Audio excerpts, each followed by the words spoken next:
ಸಂಸ್ಕೃತಿಯಿಂದ ಭಾರತದ ಭೂಪಟದಲ್ಲಿ ಶೋಭಿಸುತ್ತಿರುವ ಹಲವಾರು ರಾಜ್ಯಗಳಲ್ಲಿ ನಮ್ಮ ಹೆಮ್ಮೆಯ ಕರ್ನಾಟಕ ರಾಜ್ಯ ಕೂಡ ಒಂದು.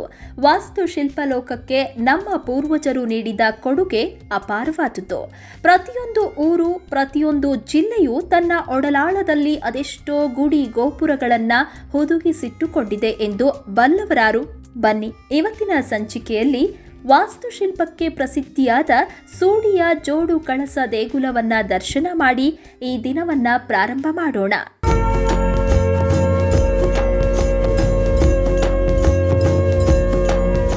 ಶಾಸನಗಳಲ್ಲಿ ಸೂಂಡಿ ಎಂದು ಉಲ್ಲೇಖಿಸಲಾದ ಸೂಡಿ ಕ್ಷೇತ್ರದಲ್ಲಿ 11ನೇ ಶತಮಾನದಲ್ಲಿ ಚಾಲುಕ್ಯರ ದಂಡನಾಯಕ ನಾಗದೇವನು ಕಟ್ಟಿಸಿದ ನಾಗೇಶ್ವರ ದೇವಾಲಯವಿತ್ತು. ಈ ದೇಗುಲವು ದ್ವಿಕೂಟಾಚಲ ರಚನೆಯನ್ನ ಹೊಂದಿದೆ. ದೇಗುಲವು 2 ಗೋಪುರಗಳನ್ನು ಹೊಂದಿದ್ದು ಅವು ಪೂರ್ವ ಮತ್ತು ಪಶ್ಚಿಮಾಭಿಮುಖವಾಗಿವೆ. ಆಲಯವು 2 ಕಳಸಗಳನ್ನು ಹೊಂದಿರೋದ್ರಿಂದ ಈ ಕ್ಷೇತ್ರಕ್ಕೆ ಜೋಡು ಕಳಸ ಎಂದು ಕರೆಯಲಾಗುತ್ತೆ. ಈ ಗುಡಿಯು ಏಕನವರಂಗ, ಮುಖಮಂಟಪ, 2 ಗರ್ಭಗೃಹವನ್ನ ಒಳಗೊಂಡಿದ್ದು ನವರಂಗದಲ್ಲಿ ಸುಂದರವಾದ ನಂದಿಯ ವಿಗ್ರಹವನ್ನ ನಾವು ನೋಡಬಹುದಾಗಿದೆ. ಅಲ್ಲದೆ ನವರಂಗದಲ್ಲಿ 12 ಕಂಬಗಳಿದ್ದು ಕಂಬಗಳ ಮೇಲೆ ಸುಂದರವಾದ ಕೆತ್ತನೆಗಳನ್ನ ಕೆತ್ತಲಾಗಿದೆ. ಇನ್ನು ಇಲ್ಲಿನ ಗರ್ಭಗೃಹದ ಮೇಲಿನ ಶಿಖರಗಳು ದ್ರಾವಿಡ ಶೈಲಿಯ ಚಿಕಣಿ ಶಿಲ್ಪ ಕಲೆಯಿಂದ ಕೂಡಿದ್ದು ದೇವಾಲಯದ ಹೊರಭಿತ್ತಿಯಲ್ಲಿ ಆನೆ, ಹುಲಿ, ಸಿಂಹಗಳ ಸಾಲಿನ ಅಡ್ಡ ಪಟ್ಟಿಕೆಗಳನ್ನು ಅತ್ಯಂತ ಸುಂದರವಾಗಿ ಕೆತ್ತಲಾಗಿದೆ.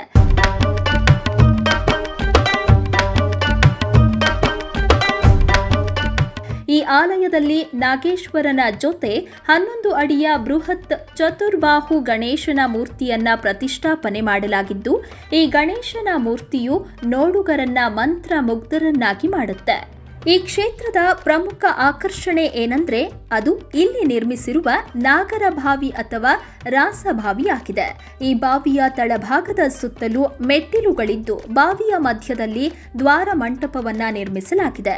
ಒಳಗುಡಿಯಲ್ಲಿ ಶಿವ ಪಾರ್ವತಿಯರ ಸುಂದರವಾದ ವಿಗ್ರಹವಿದ್ದು ಚತುರ್ಭುಜನಾದ ಶಿವನು ಎಡಗೈಯಲ್ಲಿ ಪಾರ್ವತಿ ದೇವಿಯನ್ನ ಬಳಸಿ ನಿಂತ ಭಂಗಿಯಲ್ಲಿ ನೆಲೆ ನಿಂತಿದ್ದು ಇಲ್ಲಿನ ಪ್ರಭಾವಳಿಯ ಸುತ್ತ ದೇವಗಣಗಳನ್ನ ಚಿತ್ರಿಸಲಾಗಿದೆ. ಒಟ್ಟಾರೆಯಾಗಿ ಈ ದೇಗುಲವು ನೋಡುಗರ ಮೈಮನದಲ್ಲಿ ವಾಸ್ತುಶಿಲ್ಪದ ದೃಶ್ಯ ವೈಭೋಗವನ್ನ ತೆರೆದಿಡೋದಂತೂ ಸತ್ಯ.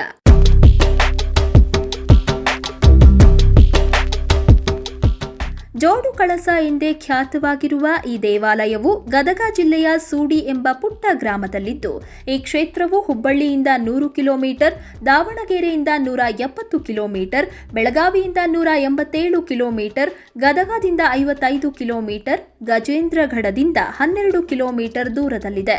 ಗದಗವು ಉತ್ತಮವಾದ ರಸ್ತೆ ಹಾಗೂ ರೈಲ್ವೆ ಸಂಪರ್ಕವನ್ನ ಹೊಂದಿದ್ದು ಗದಗದಿಂದ ಗಜೇಂದ್ರಗಢವನ್ನ ತಲುಪಿ ಅಲ್ಲಿಂದ ಸರ್ಕಾರಿ ಬಸ್ ಅಥವಾ ಖಾಸಗಿ ವಾಹನ ಮಾಡಿಸಿಕೊಂಡು ಈ ಕ್ಷೇತ್ರಕ್ಕೆ ಸುಲಭವಾಗಿ ತಲುಪಬಹುದಾಗಿದೆ.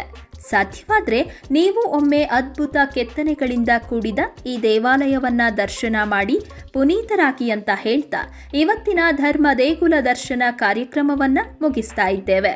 ವೀಕ್ಷಕರ ಗಮನಕ್ಕೆ ನಿಮ್ಮ ಅನಿಸಿಕೆ ಅಥವಾ ಅಭಿಪ್ರಾಯಗಳನ್ನು ಕಮೆಂಟ್ ಮುಖಾಂತರ ವ್ಯಕ್ತಪಡಿಸಬಹುದು.